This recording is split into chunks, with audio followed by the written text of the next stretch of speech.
நீங்கள் இணைந்திருப்பது சங்கமம் வானொலி. Destiny in Jesus Christ Tamil கிறிஸ்தவ வானொலி கனேடிய மண்ணிலிருந்து ஒலிபரப்பாகிறது. மார்க் 16:15, மத்தேயு 24:14 வசனத்தின்படி இயேசு சீசர்களை நோக்கி, நீங்கள் உலகெங்கும் போய் சர்வ சிருஷ்டிக்கும் சுவிசேஷத்தை பிரசங்கியுங்கள். ராஜ்யத்தினுடைய இந்த சுவிசேஷம் பூலோகம் எங்குமுள்ள சகல ஜாதிகளுக்கும் சாட்சியாக பிரசங்கப்படும். அப்பொழுது முடிவு வரும் என்ற வசனத்தின்படி ஆத்துமாக்களை பரலோகத்தில் சங்கமிக்கும் வானொலி சங்கமம், சங்கமம், சங்கமம்.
ரூத் 3ஆம் அதிகாரம்.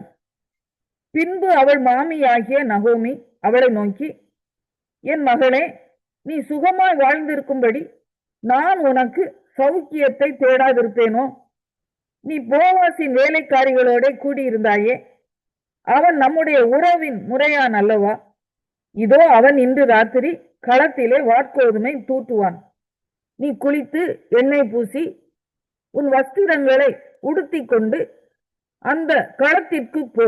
அந்த மனுஷன் புசித்து குடித்து தீரு மட்டும் அவன் கண்ணுக்கு எதிர்படாமல் இரு. அவன் படுத்து கொண்ட போது அவன் படுத்திருக்கும் இடத்தை நீ பார்த்திருந்து போய் அவன் கால்களின் மேல் மூடி இருக்கிற போர்வையை ஒதுக்கி நீ படுத்துக்கொள். அப்பொழுது நீ செய்ய வேண்டியது இன்னதென்று அவன் உனக்கு சொல்லுவான் என்றாள். அதற்கு அவள், நீர் எனக்கு சொன்னபடியெல்லாம் செய்வேன் என்றாள். அவள் களத்துக்கு போய் தன் மாமி தனக்கு கற்பித்தபடியெல்லாம் செய்தாள். போவாஸ் புசித்து குடித்து மகிழ்ச்சியாயிருந்து ஒரு அம்பாரத்து அடியிலே வந்து படுத்துக்கொண்டான். அப்பொழுது அவள் மெல்ல போய் அவன் கால்களின் மேல் மூடி இருக்கிற போர்வையை ஒதுக்கி படுத்துக்கொண்டாள். பாதி ராத்திரியிலே அந்த மனுஷன் அருண்டு திரும்பி ஒரு ஸ்திரீ தன் பாதத்தண்டையிலே படுத்திருக்கிறதை கண்டு, நீ யார் என்று கேட்டான். அவள், நான் உம்முடைய அடியாளாகிய ரூத். நீர் உம்முடைய அடியாள் மேல் உம்முடைய போர்வையை விரியும், நீ சுதந்திரவாளி என்றாள். அதற்கு அவன், மகளே, நீ கர்த்தரால் ஆசீர்வதிக்கப்படுவாயாக. நீ தரித்திரரும் ஐஸ்வர்யவான்களுமான வாலிபர்களின் திரையே போகாததினால் உன் முந்தின நற்குணத்தை பார்க்கிலும் உன் பிந்தின நற்குணம் உத்தமமாய் இருக்கிறது. இப்போது மகளே, நீ பயப்படாதே, உனக்கு வேண்டியபடியெல்லாம் செய்வேன். நீ குணசாலி என்பதை என் ஜனமாகிய ஊரார் எல்லாரும் அறிவார்கள். நான் சுதந்திரவாளி என்பது மெய்தான். ஆனாலும் என்னிலும் கிட்டின சுதந்திரவாளி ஒருவன் இருக்கிறான். ராத்திரிக்கு தங்கியிரு. நாளைக்கு அவன் உன்னை சுதந்திர முறையாய் விவாகம் பண்ண சம்மதித்தால் நல்லது. அவன் விவாகம் பண்ணட்டும். அவன் உன்னை விவாகம் பண்ண மனதில்லாதிருந்தானேயாகில் நான் உன்னை சுதந்திர முறையாய் விவாகம் பண்ணுவேன் என்று கர்த்தருடைய ஜீவனை கொண்டு ஆணையிடுகிறேன். விடியற்காலம் மட்டும் படுத்துக் கொண்டிரு என்றான். அவள் விடியற்காலம் மட்டும் அவன் பாத தண்டையில் படுத்திருந்து, களத்திலே ஒரு ஸ்திரீ வந்ததாக ஒருவருக்கும் தெரிவிக்க வேண்டாம் என்று அவன் சொல்லி இருந்தபடியால் ஒருவர் முகம் ஒருவருக்கு தெரியாததற்கு முன்னே எழுந்திருந்தாள். அவன் அவளை நோக்கி, நீ போர்த்து கொண்டிருக்கிற போர்வையை விரித்து பிடி என்றான். அவள் அதை பிடித்த போது அவன் அதிலே 6 படி வாற்கோதுமையை அளந்து போட்டு அவள் மேல் தூக்கிவிட்டு பட்டணத்துக்கு புறப்பட்டு வந்தான். அவள் தன் மாமியின் இடத்தில் வந்தபோது அவள், என் மகளே, உன் செய்தி என்ன என்று கேட்டாள். அப்பொழுது அவள் அந்த மனுஷன் தனக்கு செய்ததையெல்லாம் அவளுக்கு விவரித்தாள். மேலும் அவர், நீ உன் மாமியார் அண்டைக்கு வெறுமையாய் போக வேண்டாம் என்று சொல்லி இந்த 6 படி வாற்கோதுமையை எனக்கு கொடுத்தார் என்றாள். அப்பொழுது அவள், என் மகளே, இந்த காரியம் என்னமாய் முடியும் என்று நீ அறியும் மட்டும் பொறுத்திரு. அந்த மனுஷன் இன்றைக்கு இந்த காரியத்தை ரூத் 4ஆம் அதிகாரம். போவாஸ் பட்டண வாசலில் போய் உட்கார்ந்து கொண்டிருந்தான். அப்பொழுது போவாஸ் சொல்லி இருந்த அந்த சுதந்திரவாளி அந்த வழியே வந்தான். அவனை நோக்கி, ஓய் என்று பேர் சொல்லி கூப்பிட்டு, இங்கே வந்து சற்று உட்காரும் என்றான். அவன் வந்து உட்கார்ந்தான். அப்பொழுது அவன் பட்டணத்து மூப்பரானவர்களில் 10 பேரை அழைத்து, இங்கே உட்காருங்கள் என்றான். அவர்களும் உட்கார்ந்தார்கள்.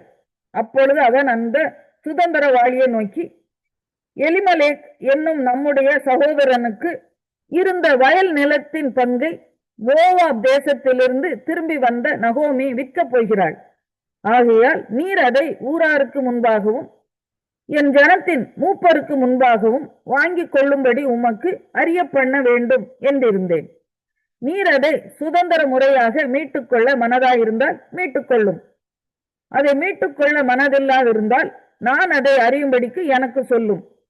உம்மையும் உமக்கு பின்பு என்னையும் தவிர அதை மீட்கத்தக்கவன் வேறொருவனும் இல்லை என்றான். அதற்கு அவன், நான் அதை மீட்டுக் கொள்கிறேன் என்றான். அப்பொழுது போவாஸ், நீர் நகோமியின் கையிலே அந்த வயல் நிலத்தை வாங்குகிற நாளிலே மரித்தவனுடைய சுதந்திரத்தில் அவன் பேரை நிலை நிற்க பண்ணும்படிக்கு அதை மரித்தவன் மனைவியாகிய மோவாபிய ஸ்திரீயான ரூத் கையிலும் வாங்க வேண்டியது என்றான். அப்பொழுது அந்த சுதந்திரவாளி, நான் என் சுதந்திரத்தை கெடுக்காதபடிக்கு நான் அதை மீட்டுக்கொள்ள மாட்டேன்.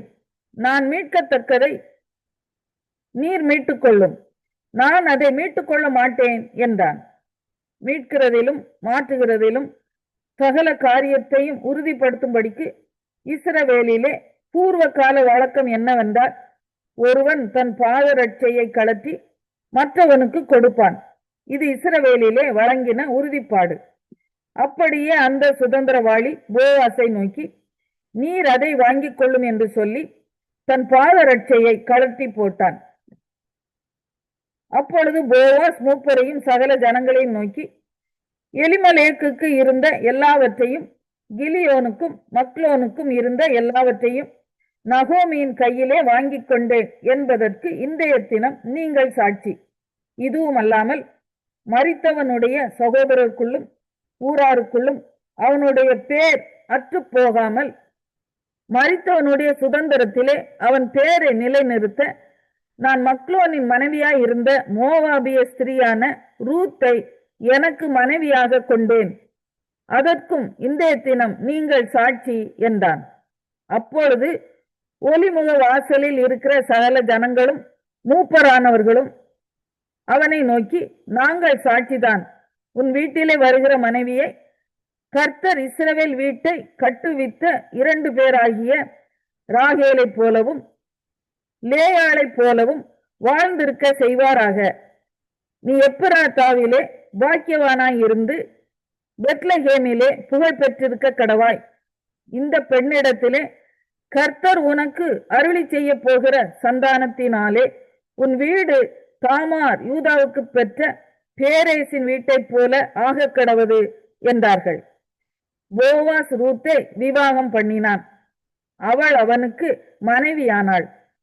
அவன் அவளிடத்தில் பிரவேசித்த போது அவள் கற்பம் தரித்து ஒரு ஆண் பிள்ளையை பெற கர்த்தர் அனுக்கிரகம் பண்ணினார். அப்பொழுது ஸ்திரீகள் நகோமியை பார்த்து, சுதந்திரவாளி அற்றுப்போகாதபடிக்கு இன்று உனக்கு தயவு செய்த கர்த்தருக்கு ஸ்தோத்திரம். அவன் பேர் இஸ்ரவேலிலே பிரபலமாக கடவது.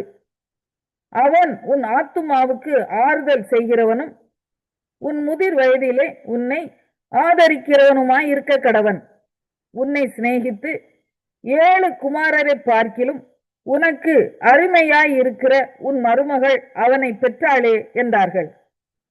நகோமி அந்த பிள்ளையை எடுத்து தன் மடியிலே வைத்து அதை வளர்க்கிற தாயானாள். அயல் வீட்டுக்காரிகள் நகோமிக்கு ஒரு ஆண் பிள்ளை பிறந்தது என்று வாழ்த்தி அதற்கு ஓபேத் என்று பெயரிட்டார்கள். அவன் தாவீதின் தகப்பனாகிய ஈசாயின் தகப்பன். பேரேசுடைய சந்ததியின் வரலாறு. பேரேஸ் எஸ்ரோனை பெற்றான். எஸ்ரோன் ராமை பெற்றான். ராம் அம்மினதாபை பெற்றான். அம்மினதாப் நகசோனை பெற்றான். நகசோன் சல்மோனை பெற்றான். சல்மோன் போவாசை பெற்றான். போவாஸ் ஓபேதை பெற்றான். ஓபேத் ஈசாயை பெற்றான். ஏசாயா 45 அதிகாரம். கர்த்தராகிய நான் அபிஷேகம் பண்ணின கோரேசுக்கு முன்பாக ஜாதிகளை கீழ்ப்படுத்தி ராஜாக்களின் இடைக்கட்டுகளை அவிழ்க்கும்படிக்கும் அவனுக்கு முன்பாக வாசல்கள் பூட்டப்படாதிருக்க கதவுகளை திறந்து வைக்கும்படிக்கும் அவனை பார்த்து அவன் வலதுகையை பிடித்துக் கொண்டு அவனுக்கு சொல்லுகிறதாவது, நான் உனக்கு முன்னே போய் கோணலானவைகளை செவையாக்குவேன். உன்னை பெயர் சொல்லி அழைக்கிற இஸ்ரவேலின் தேவனாகிய கர்த்தர் நானே என்று நீ அறியும்படிக்கு வெண்கல கதவுகளை உடைத்து இருப்பு தாழ்பால்களை முறித்து அந்தகாரத்தில் இருக்கிற பொக்கிஷங்களையும் ஒளிப்பிடத்தில் இருக்கிற புதுவைகளையும் உனக்கு கொடுப்பேன். நான் என் தாசனாகிய யாக்கோபின் நிமித்தமும் நான் தெரிந்து கொண்ட இஸ்ரவேலின் நிமித்தமும் நான் உன்னை பெயர் சொல்லி அழைத்து நீ என்னை அறியாதிருந்தும் உனக்கு நாமம் தரித்தேன். நானே கர்த்தர், வேறொருவர் இல்லை, என்னை தவிர தேவன் இல்லை, என்னை தவிர ஒருவரும் இல்லை என்று சூரியன் உதிக்கிற திசையிலும் அது அஸ்தமிக்கிற திசையிலும் அறியப்படும்படிக்கு நீ என்னை அறியாதிருந்தும் நான் உனக்கு இடைக்கட்டு கட்டினேன். நானே கர்த்தர், வேறொருவர் இல்லை. ஒளியை படைத்து இருளையும் உண்டாக்கினேன். சமாதானத்தை படைத்து தீங்கையும் உண்டாக்குகிறவர் நானே. கர்த்தராகிய நானே இவைகளை எல்லாம் செய்கிறவர். வானங்களே உயர இருந்து சொரியுங்கள், ஆகாய மண்டலங்கள் நீதியை பொழிய கடவுது. பூமி திறவுண்டு ரட்சிப்பின் கனியை தந்து நீதியும் கூட விளைவதாக. கர்த்தராகிய நான் இவைகளை உண்டாக்குகிறேன். மண்ணோடுகளுக்கு ஒத்த ஓடாயிருந்தும் தன்னை உருவாக்கினவரோடு வழக்காடுகிறவனுக்கு ஐயோ. களிமண் தன்னை உருவாக்கினவனை நோக்கி என்ன செய்கிறாய் என்று சொல்லத்தகுமோ? உன் கிரியையானது அவருக்கு கைகள் இல்லை என்று சொல்லலாமோ? தகப்பனை நோக்கி ஏன் ஜனிப்பித்தாய் என்றும் தாயை நோக்கி ஏன் பெற்றாய் என்றும் சொல்லுகிறவனுக்கு ஐயோ. இஸ்ரவேலின் பரிசுத்தரும் அவனை உருவாக்கினவருமாகிய கர்த்தர் சொல்லுகிறதாவது, வரும் காரியங்களை என்னிடத்தில் கேளுங்கள். என் பிள்ளைகளை குறித்தும் என் கரங்களின் கிரியைகளை குறித்தும் எனக்கு கட்டளையிடுங்கள். நான் பூமியை உண்டு பண்ணி நானே அதன் மேல் இருக்கிற மனுஷனை சிருஷ்டித்தேன். என் கரங்கள் வானங்களை விரித்தன, அவைகளின் சர்வ சேனையும் நான் கட்டளையிட்டேன். நான் நீதியின்படி அவனை எழுப்பினேன். அவன் வழிகளை எல்லாம் செவ்வைப்படுத்துவேன்.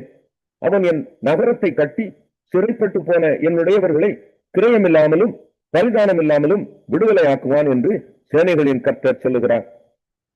எகிப்தின் சம்பாத்தியமும் எத்தியோப்பியாவின் வர்த்தக லாபமும் நெடிய ஆட்களாகிய சபேயரின் வர்த்தக லாபமும் உன்னிடத்திற்கு தாண்டி வந்து உன்னுடையதாகும். அவர்கள் உன் பின்னே சென்று விலங்கிடப்பட்டு நடந்து வந்து உன்னுடனே மாத்திரம் தேவன் இருக்கிறார் என்றும் அவரை அல்லாமல் வேறே தேவன் இல்லை என்றும் சொல்லி உன்னை பணிந்து கொண்டு உன்னை நோக்கி விண்ணப்பம் பண்ணுவார்கள் என்று கர்த்தர் சொல்லுகிறார். இஸ்ரவேலின் தேவனும் இரட்சகருமாகிய நீர் மெய்யாகவே உம்மை மறைத்துக் கொண்டிருக்கிற தேவனாயிருக்கிறீர். விக்கிரகங்களை உண்டு பண்ணுகிற அனைவரும் வெட்கப்பட்டு லட்சை அடைந்து ஏகமாய் கலங்கி போவார்கள். இஸ்ரவேலோ கர்த்தராலே நித்திய ரட்சிப்பினால் ரட்சிக்கப்படுவான். நீங்கள் என்றென்றைக்கும் உள்ள சதா காலங்களிலும் வெட்கப்படாமலும் கலங்காமலும் இருப்பீர்கள். வானங்களை சிருஷ்டித்து பூமியையும் வெறுமையாய் இருக்க சிருஷ்டியாமல் அதை குடியிருப்புக்காக செய்து படைத்து அதை உருவேற்படுத்தின தேவனாகிய கர்த்தர் சொல்லுகிறதாவது, நானே கர்த்தர், வேறொருவர் இல்லை. நான் அந்தரங்கத்திலும் பூமியின் அந்தகாரமான இடத்திலும் பேசினதில்லை. விருதாவாக என்னை தேடுங்கள் என்று நான் யாக்கோபின் சந்ததிக்கு சொன்னதும் இல்லை. நான் நீதியை பேசி யதார்த்தமானவைகளை அறிவிக்கிற கர்த்தர். ஜாதிகளில் நின்று தப்பினவர்களே கூட்டம் கூடி வாருங்கள், ஏகமாய் சேருங்கள். தங்கள் விக்கிரகமாகிய மரத்தை சுமந்து ரட்சிக்க மாட்டாத தேவனை தொழுது கொள்ளுகிறவர்கள் அறிவில்லாதவர்கள். நீங்கள் தெரிவிக்கும்படி சேர்ந்து ஏகமாய் யோசனை பண்ணுங்கள். இதை பூர்வ காலம் முதற்கொண்டு விளங்க பண்ணி அந்நாள் துவக்கி இதை அறிவித்தவர் யார்? கர்த்தராகிய நான் அல்லவோ? நீதிபரரும் ரட்சகருமாகிய என்னை அல்லாமல் வேறு தேவன் இல்லை. என்னை தவிர வேறு ஒருவரும் இல்லை. பூமியின் எல்லை எங்கும் உள்ளவர்களே, என்னை நோக்கி பாருங்கள், அப்பொழுது ரட்சிக்கப்படுவீர்கள். நானே தேவன், வேறொருவரும் இல்லை.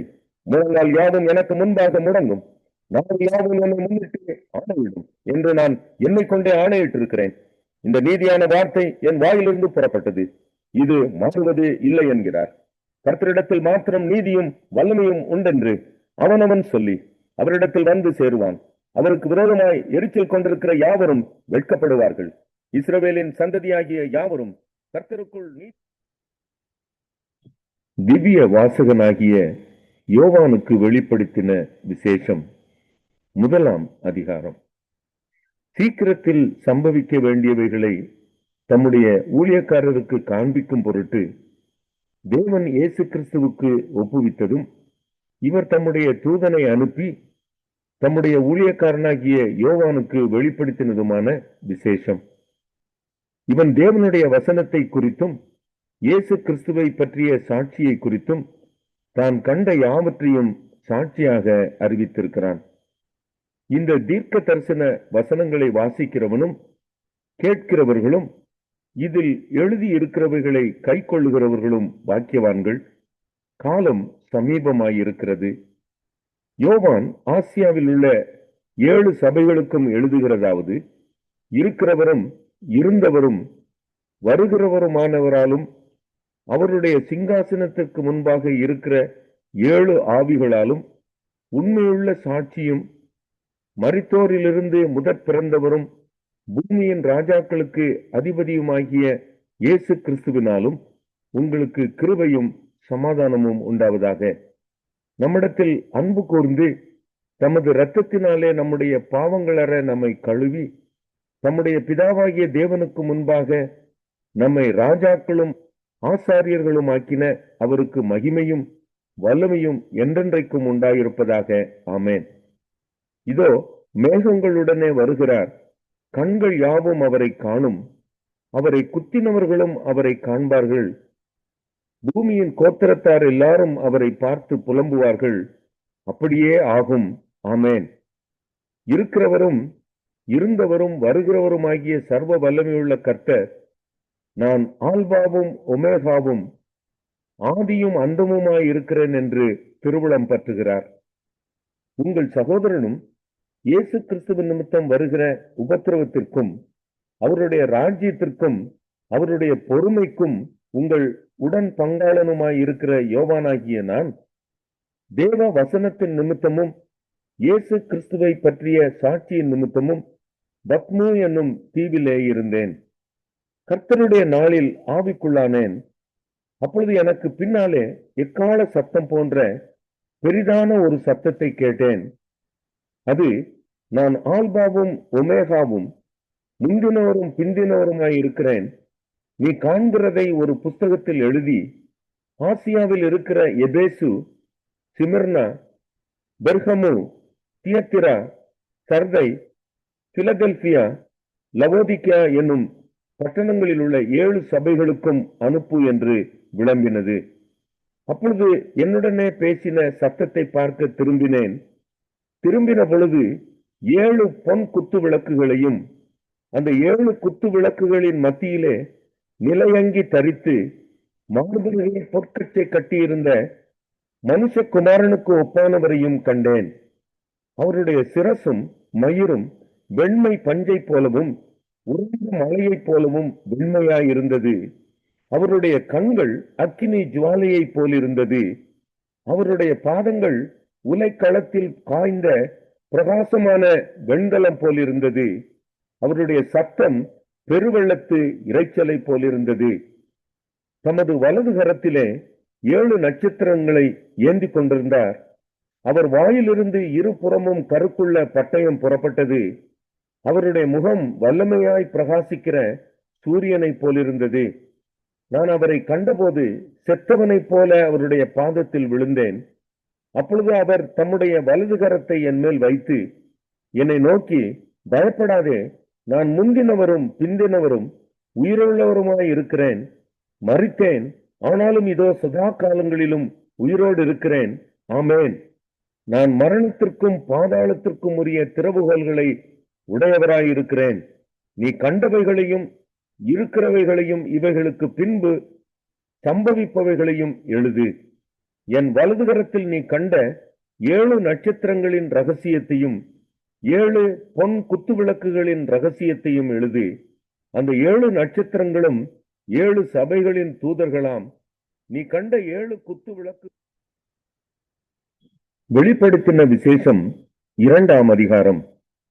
எபேசு சபையின் தூதனுக்கு நீ எழுத வேண்டியது என்னவெனில், 7 நட்சத்திரங்களை தம்முடைய வலது கரத்தில் ஏந்தி கொண்டு 7 பொன் குத்து விளக்குகளின் மத்தியிலே உலாவிக் கொண்டிருக்கிறவர் சொல்லுகிறதாவது, உன் கிரியைகளையும் உன் பிரயாசத்தையும் உன் பொறுமையையும் நீ பொல்லாதவர்களை சகிக்க கூடாமல் இருக்கிறதையும் அப்போஸ்தலர் அல்லாதவர்கள் தங்களை அப்போஸ்தலர் என்று சொல்லுகிறதை நீ சோதித்து அவர்களை பொய்யர் என்று கண்டறிந்ததையும் நீ சகித்து கொண்டிருக்கிறதையும் பொறுமையாய் இருக்கிறதையும் என் நாமத்து நிமித்தம் இளைப்படையாமல் பிரயாசப்பட்டதையும் அறிந்திருக்கிறேன். ஆனாலும் நீ ஆதியில் கொண்டிருந்த அன்பை விட்டாய் என்று உன் பேரில் எனக்கு ஒரு குறைவுண்டு. ஆகையால் நீ இன்ன நிலைமையிலிருந்து விழுந்தாய் என்பதை நினைத்து மனம் திரும்பி ஆதியில் செய்த கிரியைகளை செய்வாயாக. இல்லாவிட்டால் நான் சீக்கிரமாய் உன்னிடத்தில் வந்து நீ மனம் திரும்பாத பட்சத்தில் உன் விளக்கு தண்டை அதனிடத்தினின்று நீக்கிவிடுவேன். நான் வெறுக்கிற நிக்கோலாய் மதஸ்தரின் கிரியைகளை நீயும் வெறுக்கிறாய். இது உன்னிடத்தில் உண்டு. ஆவியானவர் சபைகளுக்கு சொல்லுகிறதை காதுள்ளவன் கேட்க கடவன். ஜெயம் கொள்ளுகிறவன் எவனோ அவனுக்கு தேவனுடைய பரதேசின் மத்தியில் இருக்கிற ஜீவ விருட்சத்தின் கனியை புசிக்க கொடுப்பேன் என்று எழுது.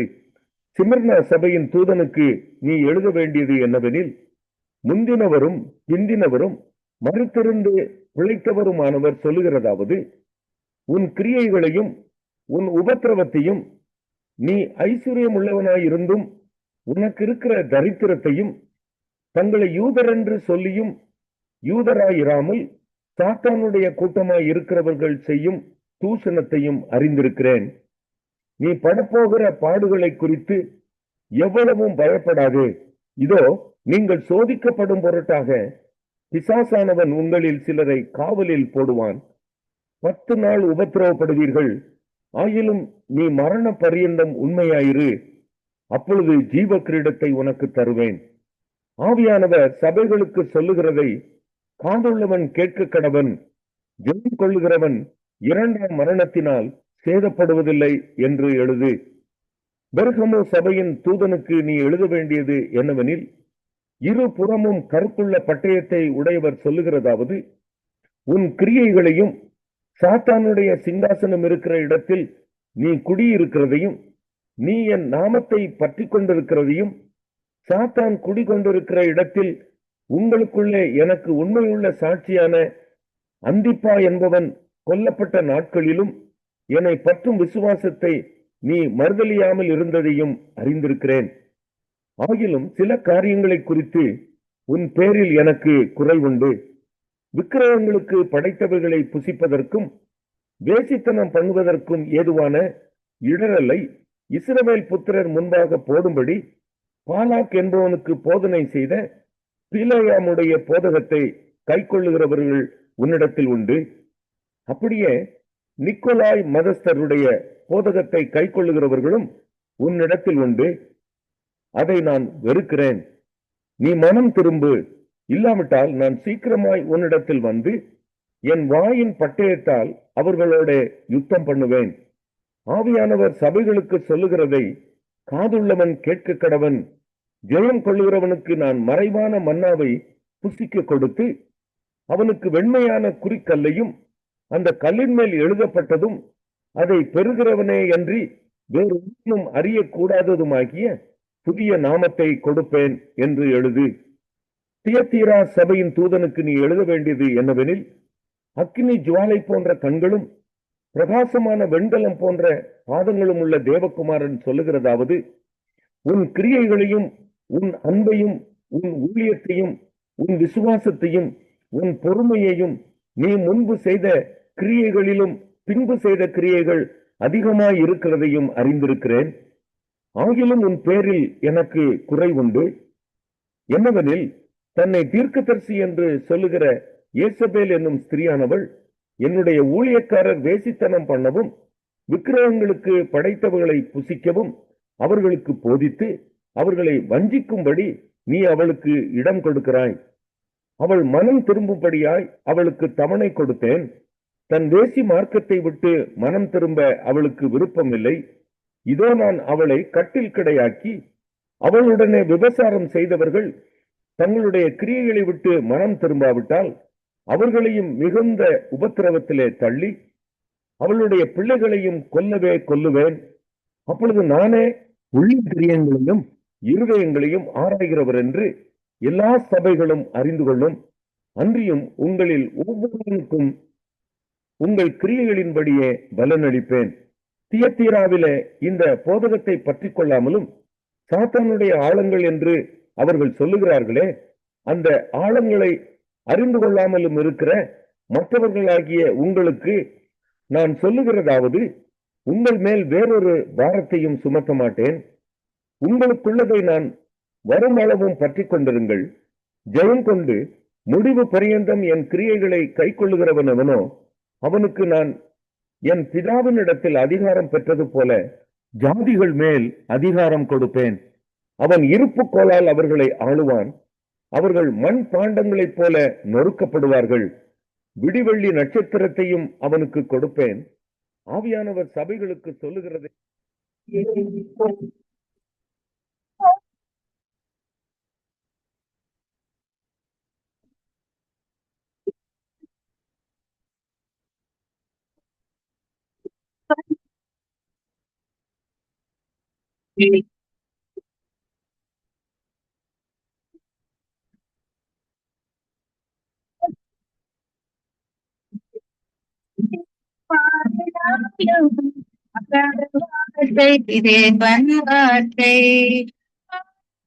கிறிஸ்துவுக்குள் பிரியமான அன்பு உள்ளங்களை மீண்டுமாய் ஒரு புதிய வாக்குத்தத்தத்தில் கர்த்தருடைய வார்த்தையோடு உங்களை நான் சந்திப்பதில் நான் மிக்க மகிழ்ச்சி அடைகிறேன். இந்த நாளிலும் 19ஆம் தேதி ஜூன் மாதம் 2025ஆம் ஆண்டு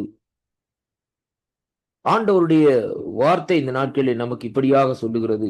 உபாகம் 28ஆம் அதிகாரம் 12வது வசனம், நீ கையிட்டு செய்யும் வேலைகள் எல்லாம் ஆசீர்வதிக்கவும் கர்த்தர் உனக்கு நல்ல பொக்கிஷசாலியாகிய வானத்தை திறப்பார் என்று இந்த வார்த்தை இந்த நாட்களிலே சொல்லுகிறதை பார்க்கிறோம்.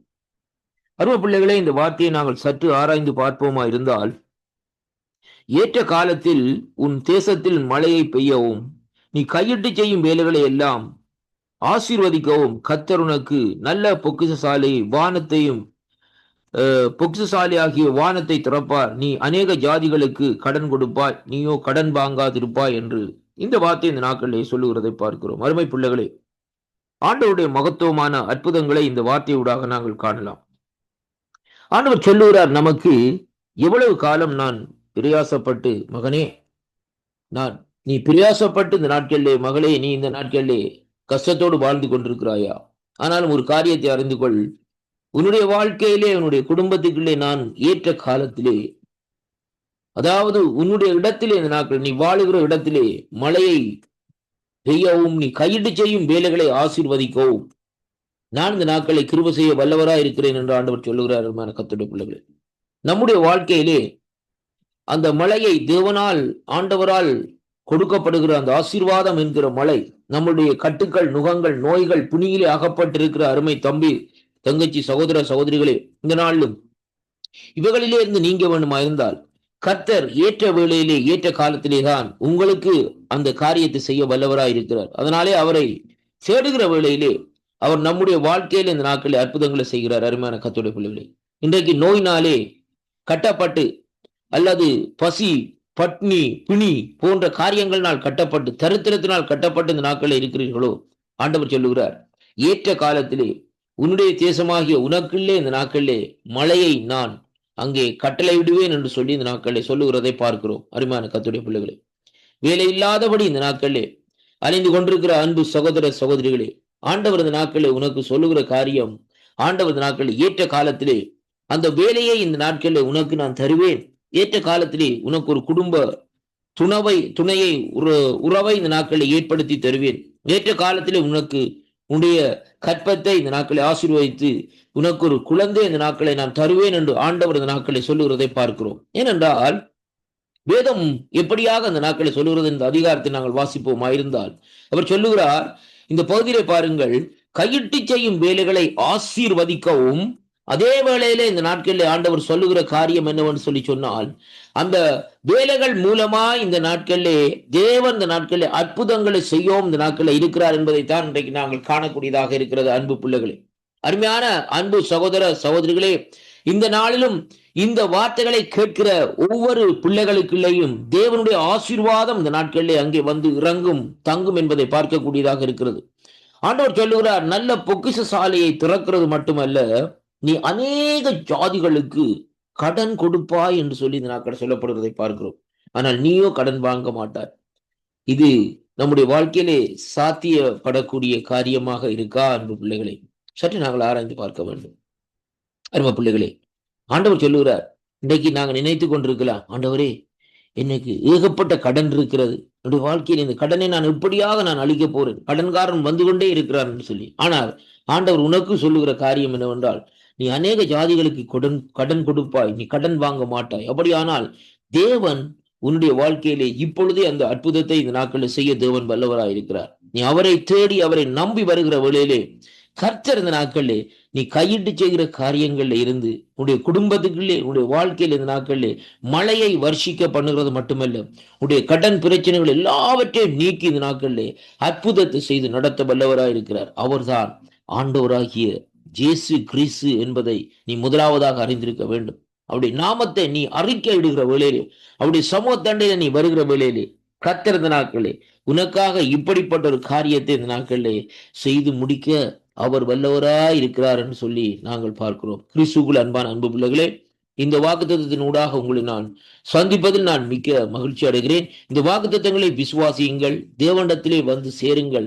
ஆண்டவரை விசுவாசிக்கிற வேளையிலே அவர் உங்களுடைய கடன் பிரச்சனைகள், உங்களுடைய வேலையில்லா பிரச்சனைகள், உங்களுடைய ஆசீர்வாதத்துக்கு தடையா இருக்கிற காரியங்கள் எல்லாவற்றையும் அவர் இந்த நாட்களை கொடுத்து ஆசீர்வதிக்க வல்லவராய் இருக்கிறார். கர்த்தர் உங்களை ஆசீர்வதிப்பாராக. கிறிஸ்துவுக்குள் பிரிய